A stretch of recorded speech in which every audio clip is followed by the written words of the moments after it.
पिता का झंडा फहर रहा है, शिव पिता का झंडा फहर रहा संसार के कोने कोने में, भूमंडल सारा बदल रहा अब देर न सतयुग होने में। शिव पिता का झंडा फहर रहा संसार के कोने कोने में, भूमंडल सारा बदल रहा अब देर न सतयुग होने में। शिव पिता का झंडा फहर रहा है।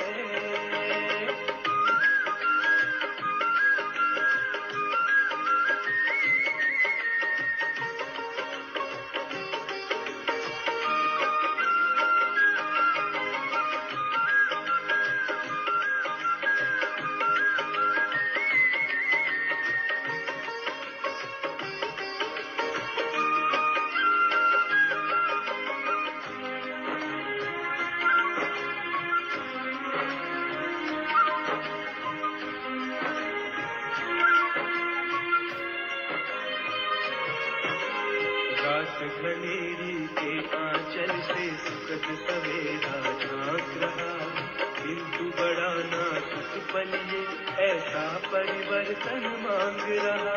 रात घनेरी के आंचल से सुखद सवेरा झांक रहा, किंतु बड़ा नाजुक पल ये ऐसा परिवर्तन मांग रहा।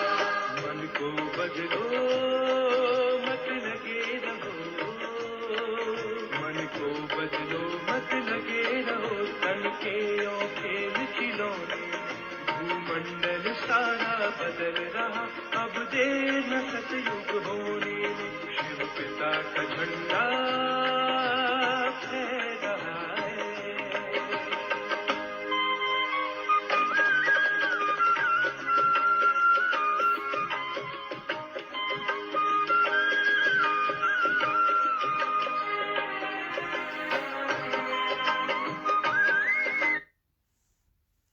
ओम शांति। आज मीठे बाबा हम बच्चों को 20, 12, 22 की मुरली सुनाते हैं और बाबा कहते हैं बच्चों अभी इस पाप की दुनिया से तुम्हें खुद भी निकलना है और सबको भी निकालना है। और बाबा कहते हैं बच्चों तुम्हें कितनी खुशी होनी चाहिए, क्योंकि अभी तुम्हारे और इस संसार में भी सुख के दिन आने वाले हैं।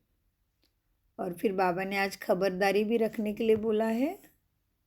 और फिर बाबा कहते हैं मीठे बच्चों, बाप कहते हैं अपने व्रति को एकदम पवित्र बनाना है, अपने व्रति को शुद्ध रख, दुश्मन के साथ भी मित्र जैसा रहना है और आपकारी के ऊपर उपकार करना है। और फिर बाबा कहते हैं बच्चे संगम युग के समय को जान, परमात्मा की दुआओं से माना श्रीमत की आज्ञा का पालन करके अपने भाग्य में भरपूर भाग्य की झोली भरना है। और फिर बाबा ने कहा जो बाबा के आज्ञाकारी बच्चे होते हैं ना, वही बाप के और सर्व के दुआओं के पात्र बनते हैं, है ना। तो आइए मीठे बाबा के मधुर महावाक्य फिर से अपने भ्रुकुटी भाल पर विराजमान हो जाइए। मैं आत्मा राजा, इस कर्म इंद्रियों का मालिक,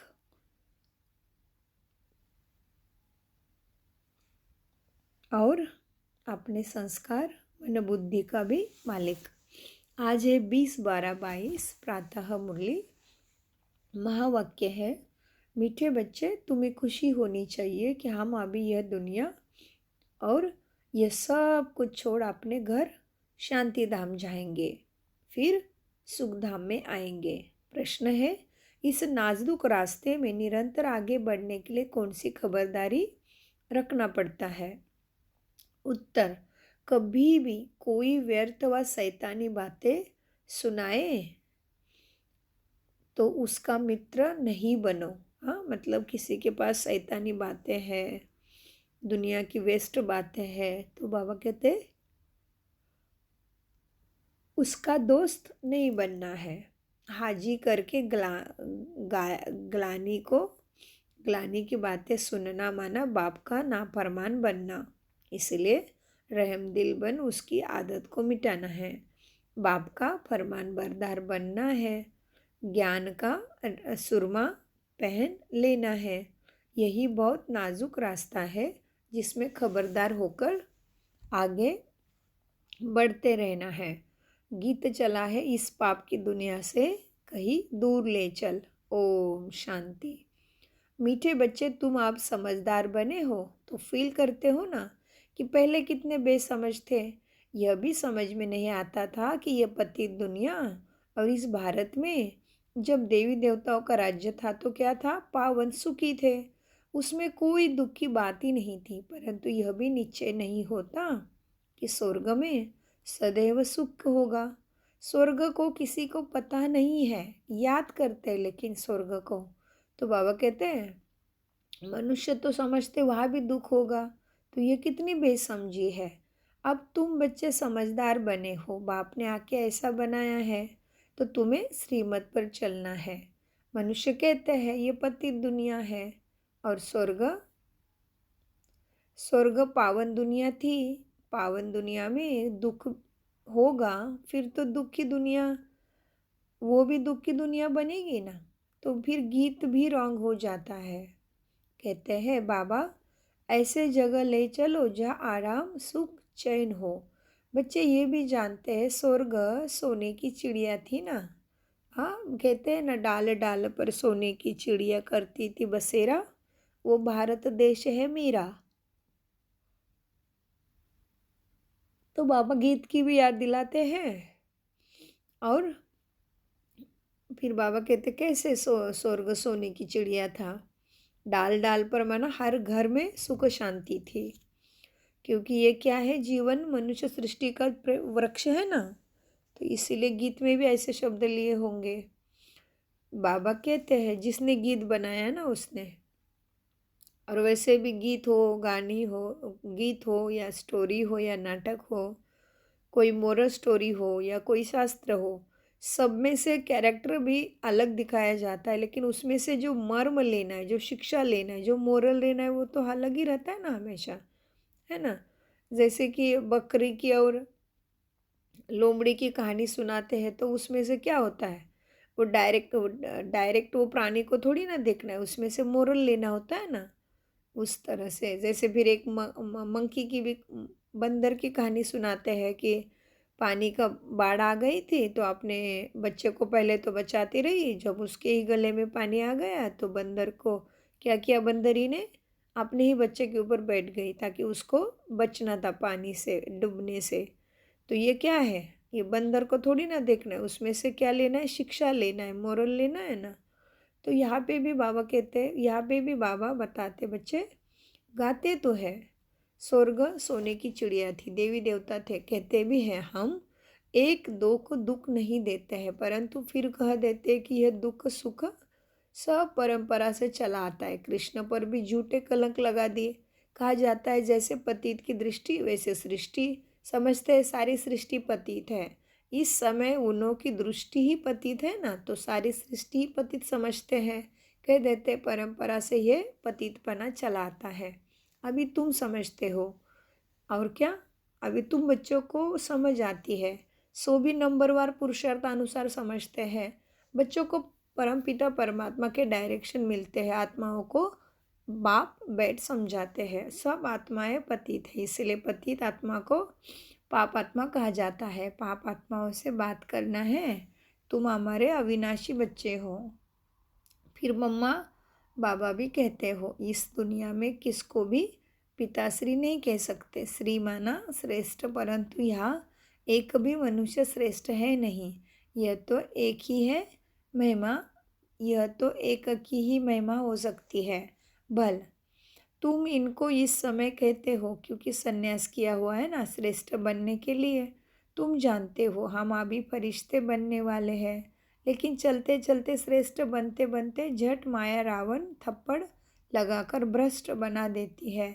भ्रष्ट को श्री कह नहीं सकते, श्री लक्ष्मी नारायण, श्री लक्ष्मी, श्री राधे, श्री कृष्ण कहते हैं। मंदिरों में भी जाकर उन्हों की महिमा गाते हैं। अपने को श्रेष्ठ कह नहीं सकते। अब तुम बच्चों ने समझा है कि भारत श्रेष्ठ था। वहाँ मूत्र पीड़ित नहीं थे, अशुद्ध नहीं थे, शुद्ध श्रेष्ठ था। बाप का महिमा है ना। क्या महिमा गाते हैं गुरुवाणी में? मूत्र पीड़ित कपड़ को धोकर कंचन कर देते हैं। माना ऐसे ही कैसे तमो प्रदान और क्रोधी, कामी, कपटी, छली, अपवित्र आत्माओं को बाबा स्वच्छ बना देते हैं, सद्गुण प्रदान करते हैं। तो बाबा कहते हैं इस समय तो सभी पतित है। बरोबर है भी रावण राज्य। रावण मनुष्य को वर्ष वर्ष जलाते हैं, परंतु जलता ही नहीं, फिर खड़ा हो जाता है। यह भी मनुष्य को समझ में नहीं आता। जबकि जला देते हैं, फिर हर वर्ष नया क्यों बनाते हैं? इससे सिद्ध होता है रावण राज्य गया नहीं है। स्वर्ग में जब राम राज्य होता है, तब वह रावण की एफिजी निकालेंगे नहीं। कहते हैं रावण को जलाया, फिर लंका को लूटा। रावण की लंका सोनी बताते हैं। रावण की लंका सोने की थी बताते हैं, लेकिन परंतु ऐसे हो नहीं सकता। यह तो सारी दुनिया लंका है। यह आइलैंड है ना, सारे वर्ल्ड पर रावण का राज्य है। यह भी तुम बच्चे समझते हो। कॉलेज में कोई बेसमझ जाकर बैठे तो क्या समझ सकेगा? कुछ भी नहीं, वेस्ट ऑफ टाइम करेंगे। ये ईश्वरी कॉलेज है, इसमें नया आदमी कोई समझ नहीं सकेंगे। इसीलिए 7 रोज क्वारंटाइन में बिताना पड़ता है। माना कोर्स कराते हैं जब तक लायक बने। फिर अच्छे आदमी रिलीजियस माइंडेड है तो उनसे पूछना है, परमपिता परमात्मा से तुम्हारा क्या संबंध है? परमपिता परमात्मा तुम्हारा क्या लगता है? वह है आत्माओं का पिता, और प्रजापिता भी तो बाप है ना, ब्रह्मा। ये पॉइंट बड़ी अच्छी है, परंतु बच्चे इस पर इतना हर्षित नहीं होते हैं। बाप कहते हैं तुमको नए नए पॉइंट सुनाता हूँ जिससे तुमको नशा चढ़े, किसको समझाने की युक्ति आए। तुम फॉर्म भरकर पूछ सकते हो परमपिता परमात्मा से तुम्हारा क्या संबंध है? तो कहेंगे हमारा पिता हुआ। फिर उसको उस समय ही सर्वव्यापी का ज्ञान की उड़ जाएगी, तो उनको समझा दो। फिर पिता कभी सर्वव्यापी होता है क्या? तुम प्रश्न पूछेंगे तो कहेंगे वह तो बाप है, हम सब बच्चे हैं। इतना मान ले तो लिखा लेना चाहिए। प्रजापिता के बच्चे ठहरे। वह शिव हो गया दादा, और वह बाबा। शिव बाबा स्वर्ग की स्थापना करने वाला है, तो ज़रूर उनसे ही वर्षा मिलेगा। बहुत सहज बातें निकालनी पड़ती है। मित्र संबंधी आदि के पास जाओ, उनको भी यह समझाओ। यह तो नशा है ना। हम बाप दादा से वर्षा पाते हैं, माता पिता से वर्षा नहीं मिलेगा। बाप को ही स्वर्ग की स्थापना करनी है ना, वही मालिक है। जैसे इनको दादे के वर्षे का हक है, वैसे पोत्रे पोत्रियों को भी होता है ना। बाप कहते हैं मुझे याद करो। ऐसे नहीं कहते हैं कि देहधारी को याद करो। बाप परमात्मा तुम्हारे सम्मुख बात करते हैं। कल्प पहले भी ऐसे ही समझाया था, परंतु बच्चों को देह अभिमान बहुत आ जाता है, देहधारी से लव हो जाता है। बाप कहते हैं हे आत्माएं, तुम तो अशरीर आई थी ना। फिर पाठ बजाते बजाते अब क्या हुआ? 84 जन्म पूरे किए हैं। अभी मैं कहता हूँ तुमको वापस चलना है, इसलिए मामे कम याद करो तो विकर्म विनाश होंगे। बाबा कहते हैं देहधारी को याद करने से विकर्म विनाश नहीं होते हैं। तुम वायदा करते हो बाबा हम आपको याद करेंगे, तुमको इस पुरानी दुनिया में अब रहना ही नहीं है, मन बुद्धि से बाबा के पास ही रहना है। बाबा कहते इस पुरानी दुनिया में कोई चैन नहीं है, इसीलिए तुम जहाँ जाने वाले हो वहाँ सुख का चैन लेना है। तुम बच्चे जानते हो हम पहले जाएंगे शांति धाम में, वहाँ सुख का नाम नहीं लेंगे, शांति शांति होगी, फिर जाएंगे। बाबा क्या कहते हैं? पहले जाएंगे शांति धाम में, फिर जाएंगे सुख धाम में। वहाँ फिर शांति का नाम नहीं लेना पड़ता, सर्वत्र सुख ही सुख है। तो सुख और शांति, तो पहले सुख में जाते हो और फिर द्वापर युग से भक्ति मार्ग शुरू करते हो और फिर शांति मांगना शुरू करते हो कलयुग से। तो इसीलिए सुख शांति लिखते होंगे ना स्वास्तिक के दोनों बाजू में। तो बाबा कहते इसलिए अभी पहले तो तुम परम धाम जाओगे, आत्मा की दुनिया में, अपने घर में जाओगे, फिर वहाँ से सुखधाम आओगे। फिर बाबा कहते हैं वहाँ शांति का नाम नहीं लेंगे। जब दुख है तो अशांति है, तो सुख में तो शांति है नहीं है। क्या कहते बाबा? जब दुख है तो अशांति है, और दुख और सुख है तभी क्या है? सुख है तो शांति भी है, परंतु वह शांति धाम नहीं। शांति धाम है आत्माओं का स्वीट होम। बाप सारे आदि मध्य अंत को जानने वाला है। अब तुम बच्चों का धंधा ही है पढ़ना और पढ़ाना, और अपने शरीर निर्वाहार्थ कर्म भी करना है। तुम जानते हो हम इस मृत्यु लोक से अमर लोक चले जाएंगे। वायदा शांति धाम, वाया मृत्यु लोक से अमर लोक चले जाएंगे वाया शांति धाम। यह बुद्धि में याद रखना है। जब तक तुम ट्रांसफ़र हो जाओ अपनी पढ़ाई के रिजल्ट तक पढ़ना है। जब तक मृत्यु नहीं हुआ पढ़ना ही है। यह तो याद कर सकते हो ना कि अब हमको अपने घर जाना है। ये दुनिया ये सब छोड़ना है। खुशी होनी चाहिए क्योंकि ये दुख की दुनिया नष्ट होने वाली है। बेहद का नाटक का सारा राज भी तुम समझ गए हो। अब यह हद का नाटक पूरा होना है तो कपड़े बदल घर चलना है। वैसे हमको भी जाना है ना। तो 84 जन्मों का चक्र पूरा होता है। याद करते हैं पतित पावन आओ। शिव बाबा को याद करेंगे। हर एक तरफ कहते हैं पतित पावन आओ, दूसरी तरफ फिर सर्वव्यापी कहते हैं। कोई अर्थ नहीं निकलता।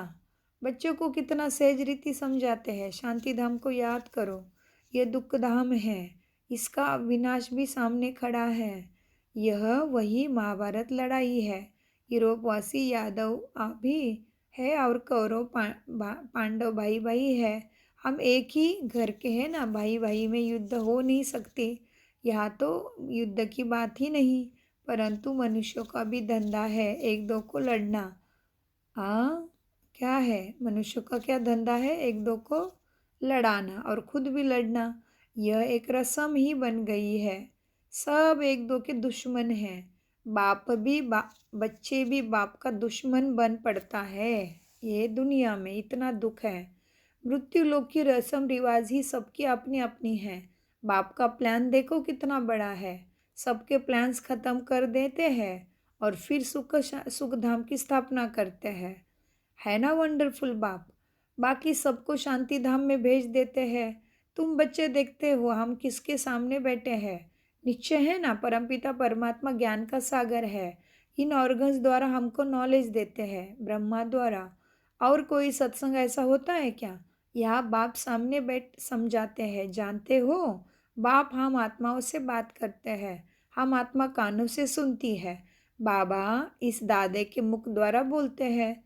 जो रत्न बाबा के मुख से निकलते वही तुम बच्चों के मुख से निकलने चाहिए। सदैव मुख से रत्न ही निकालते। फालतू शैतानी बातें सुननी भी नहीं चाहिए। कोई तो बड़ी खुशी से बैठ सुनाते हैं।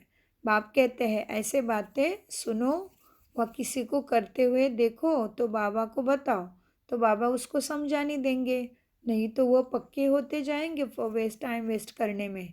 परंतु ऐसा होता रहता है। बाबा को सुनाते नहीं कि बाबा ये फालतू बातें सुनाते हैं। इसको मन की इसको मना के जाए तो आदत मिट जाए। बाप सभा में समझाएंगे, परंतु ऐसे के फिर मित्र बन जाते हैं। माया अच्छे अच्छे बच्चों को पत्थर बुद्धि बना देती है। बाप का फरमान बच्चे क्या, बाबा क्या कहते बाप का फरमान बरदार बनना है, नहीं बनते हैं। बाबा कहते ये बड़ा ज्ञान का नाजुक रास्ता है, इसमें बड़ी खबरदारी रखनी चाहिए। रहम दिल बन किसी में भी अपनी कोई भी आदत है तो अपनी भी मिटानी है और दूसरे की आदत मिटाने की भी कोशिश करनी है खराब। रहम दिल बंद किसी में आदत है तो मिटानी चाहिए। हाँ जी करके दूसरे का फालतू बातें सुनना नहीं चाहिए। बाबा जो सुखधाम का मालिक बनाते हैं, ऐसे बाबा की ग्लानि तो हम कभी नहीं सुनेंगे। हमको तो शिव बाबा से वर्षा लेना है, और बातों से क्या ताल्लुक है। कोई सुने ना हम सुने, हम तो ज्ञान का सुरमा पहन ले। कोई ज्ञान अंजन पाते हैं, कोई तो फिर धूल अंजन पाते हैं। उससे ज्ञान का तीसरा नेत्र नहीं खुलेगा फालतू बातों से। बाबा इतना सहज करके समझाते हैं, कैसा भी रोगी अंधा लंगड़ा हो वो भी ये ज्ञान तो समझ जाए। अल्फा बे दो ही अक्षर है। बाप समझाते हैं, बच्चे मित्र संबंधियों आदि से भी दोस्ती रखो, बहुत मीठा बन जाओ। तुम्हारा काम ही है सबको बाप का परिचय देना। भल दुश्मन हो तो भी मित्रता रखनी है, बहुत मीठा बनना है स्वभाव से और संस्कार से। बाप कहते हैं, तुमने आसुरी मत पर मेरी बहुत ग्लानि कर दी है। आसुरी मत पर चल, तुमने मुझे गाली भी दी है। फिर भी देखो मैं आकर तुम्हारे ऊपर कितना उपकार किया, फिर भी मैं तुम पर कितना उपकार करता हूँ। तुमने मेरे को गाली दी, मेरे ऊपर अपकार किया। अपकार माना बाबा जो भी हमारे ऊपर रहम करते उसके हमने बिल्कुल कदर नहीं रखी। बिल्कुल भक्ति मार्ग में क्या क्या कहा बाबा के लिए। हाँ, टक्कर बित्तर में है, कन कन में है, कुत्ते बिल्ली में है, सर्वव्यापी है, पेड़ पौधों में है, भक्तों में है, शास्त्रों में भगवान है, सब में भगवान को ठोक दिया ना। तो बाबा कहते तुमने मेरी कितनी ग्लानि कर दी है, मुझे गाली भी दी, मेरे ऊपर अपकार किया, फिर भी मैंने तुम अपकारी के ऊपर क्या किया, उपकार किया ना। तो ईश्वर का अपकार होना भी ड्रामा में नूंद है। तो बाबा फिर से हमें माफ़ करते। बाबा कहते कोई बात नहीं, तुमने मेरी गाली की कोई बात नहीं, ये होना है। फिर भी बाबा तुम्हें ज्ञान देते हैं, तो तुम्हें भी अपने मित्र संबंधियों को ऐसा ही बाबा कहते दुश्मन है फिर भी प्यार से उसको उठाना है, उसके प्रति शुभ भावना रखनी है। फिर बाबा ने कहा तभी तो कहते हैं यदा यदाश धर्मश, आया भी भारत में है, समझा भी रहे। बच्चों को हर एक बात अच्छी रीति समझनी है, किसी के तकदीर में नहीं है, फिर तो क्या करेंगे, वो छोड़ेंगे नहीं, आसुरा धंधा करते रहेंगे। यहाँ से बाहर गए बस ज्ञान भूल जाते हैं, निंदा करते करते यह हाल हो गया। अब यह निंदा करना छोड़ दो, तुम्हारा नाम तो लिखा हुआ है प्रजापिता ब्रह्मा कुमार कुमारियाँ, समझ जाए शिव के पोत्रे पोत्रे ठहरे, ज़रूर स्वर्ग का वर्षा मिलता होगा। भारत को स्वर्ग था, भारत को वर्षा था, अब नहीं है, फिर अब मिलता है। सतयुग में सिर पर सूर्यवंशी ही थे।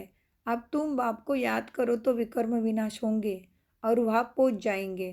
कितना अच्छी रीति समझाते हैं। तुम बच्चों को भी सर्विस करनी है, परंतु पहले अपनी वृत्ति भी अच्छी चाहिए, सिर्फ पंडित नहीं बनना है।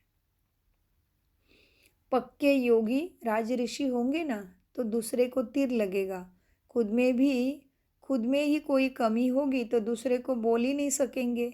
लज्जा आती रहेगी दूसरे को अच्छा ज्ञान देने में, क्योंकि खुद में कमजोरी है। अपना पाप अंदर खाता रहेगा। हर बात के लिए बाबा समझाते बहुत अच्छा है।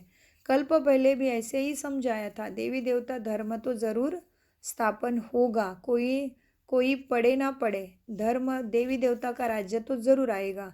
फिर भी बाप कहते हैं कुछ समझदार बनो, इस कमाई और उस कमाई को बुद्धि में रखो। हैं बाबा कहते इस कमाई को और उस कमाई को बुद्धि में रखो। सच्ची कमाई बाप ही कराते हैं। बाप और स्वर्ग को याद करना है, यह भूलो मत। सिमर सिमर करते करते अंतमति सोगति हो जाएगी। सवेरे उठ बाप को याद में बैठो। अगर सुस्ती आती है तो समझा जाता है तकदीर में नहीं है। ऐसे प्रैक्टिस करनी है जो अंत में ध्येय भी याद ना पड़े, हम आत्मा है। अच्छा, मीठी मीठी सिखिलते बच्चों प्रति माता पिता बाप दादा का याद प्यार और गुड मॉर्निंग। रूहानी बाप की रूहानी बच्चों को नमस्ते। हम रूहानी बच्चों की रूहानी बाप दादा को याद प्यार गुड मॉर्निंग और नमस्ते। धारणा के लिए मुख्य सार है, अपनी वृत्ति को शुद्ध रख, दुश्मन को भी मित्र बनाना है। अपकारी पर भी उपकार कर बाप का सच्चा परिचय देना है। 2. जो रत्न बाबा के मुख से निकलते हैं वही रत्न अपने मुख से भी निकालने हैं, ऐसा ही बनना है। कोई भी व्यर्थ बातें ना सुननी है ना सुनानी है। वरदान: संगम युग के समय का महत्व जान, परमात्मा दुआओं से झोली भरने वाले मायाजीत भव। वरदान का विश्लेषण है। संगम युग का 1 सेकंड और युगों के 1 वर्ष से भी ज़्यादा है। इस समय 1 सेकंड भी गवाया तो सेकंड नहीं लेकिन बहुत कुछ गवाया।